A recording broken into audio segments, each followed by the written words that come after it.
नमस्कार, मेरे YouTube channel पर आपका स्वागत है। आज मैं आप लोगों को पुरुषोत्तम मास का 8वां अध्याय सुना रही हूँ।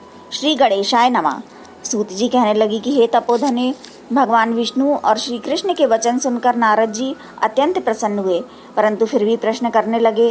नारद जी कहने लगे, हे प्रभु, लक्ष्मीपति जब बैकुंठ को चले गए फिर क्या हुआ, वह सब कृपा करके मुझसे कहिए। हरि का वृतांत सबके लिए हितकारक है। ऐसे प्रश्न से प्रसन्न होकर श्री नारायण जगत को आनंद देने वाले वचन बोले। श्री नारायण कहने लगे, हे नारद, जब लक्ष्मीपति बैकुंठ चले गए तो अधिक मास को अपने धाम में अपने पास बुलाया और वहाँ बैकुंठ में बसकर अधिक मास अत्यंत आनंद करने लगा और भगवान के साथ क्रीड़ा करने लगा। श्री कृष्ण ने मन से प्रसन्न होकर मलमास को 12 मासों में श्रेष्ठ कर दिया और सबका प्रिय बना दिया। इस प्रकार भक्तवत्सल भगवान युधिष्ठिर और द्रौपदी को देखते हुए अर्जुन से बोले, हे राज सिंह, दुख में डूबे होने के कारण तुमने तपोवन में आए पुरुषोत्तम का आदर नहीं किया और वृंदावन चंद्र का प्रिय मास आपके वन में रहने से अनजाने से चला गया। भय से दुखित मन वाले भीष्म द्रोण भी नहीं जान पाए और भय के द्वेष से तुमने नहीं जाना।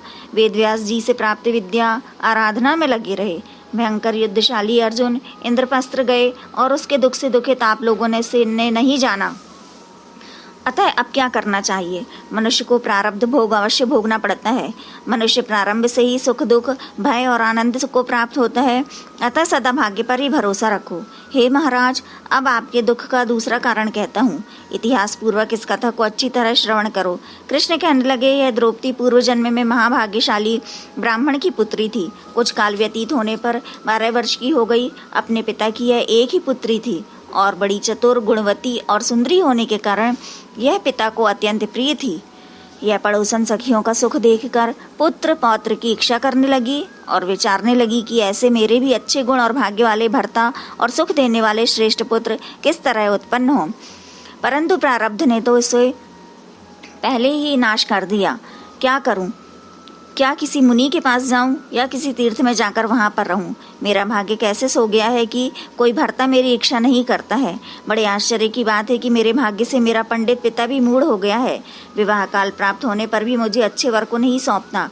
पति के दुख की पीड़ा तथा कौमारी में स्वामी का सुख जैसा मेरी सखियां जानती हैं, मैं नहीं जानती।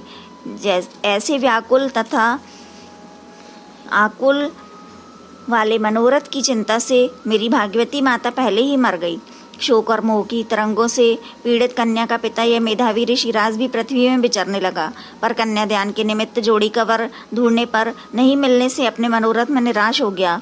पुत्री के और उसके अपने दुर्भाग्य से उसको दारुण तीव्र जर हो गया। तब वह ऋषिराज सब शरीर में अतिशूल होने के कारण व्याकुल हो गया और श्वास पर श्वास से युक्त होकर लौटता गिरता घर आकर पृथ्वी पर गिर पड़ा।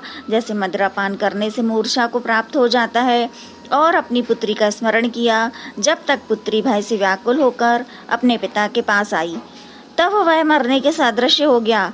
देवयोग से अकस्मात कांपता हुआ और कन्यादान के प्रसंग से उठे हुए महोत्सव से रहित और पूर्व काल के लिए गृहस्थी धर्मों से रहित होकर संसार की वासना को छोड़कर हरि में मन को लगाता वह मेधावी ऋषिराज श्री हरि पुरुषोत्तम को स्मरण करने लगा।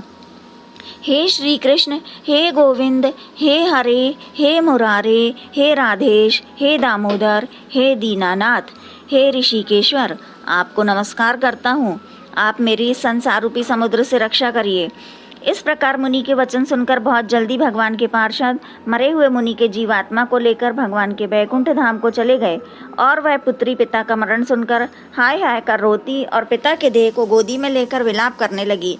अत्यंत दुखित होकर दारुण विलाप करती हुई मानो उसका पिता जीवित हो, अत्यंत व्याकुल होकर कहने लगी, हाय पिता, मुझको किसके सहारे छोड़कर विष्णु लोक में चले गए। हे तात, अब मैं बिना पिता के किसके पास रहूंगी? ना मेरे भाई हैं, ना कोई कुटुंबी, मेरी तपस्विनी माता भी नहीं है जो मेरे भोजन तथा वस्त्रों की चिंता करती। अब इस दशा में मैं भी मर जाऊंगी, जीने से अब क्या काम है। उसे इस प्रकार बारंबार रोते और विलाप करते हुए सुनकर उस वन के रहने वाले ब्राह्मण सोचने लगे कि अत्यंत करुणा भरे स्वर से इस तपोवन में कौन रोता है।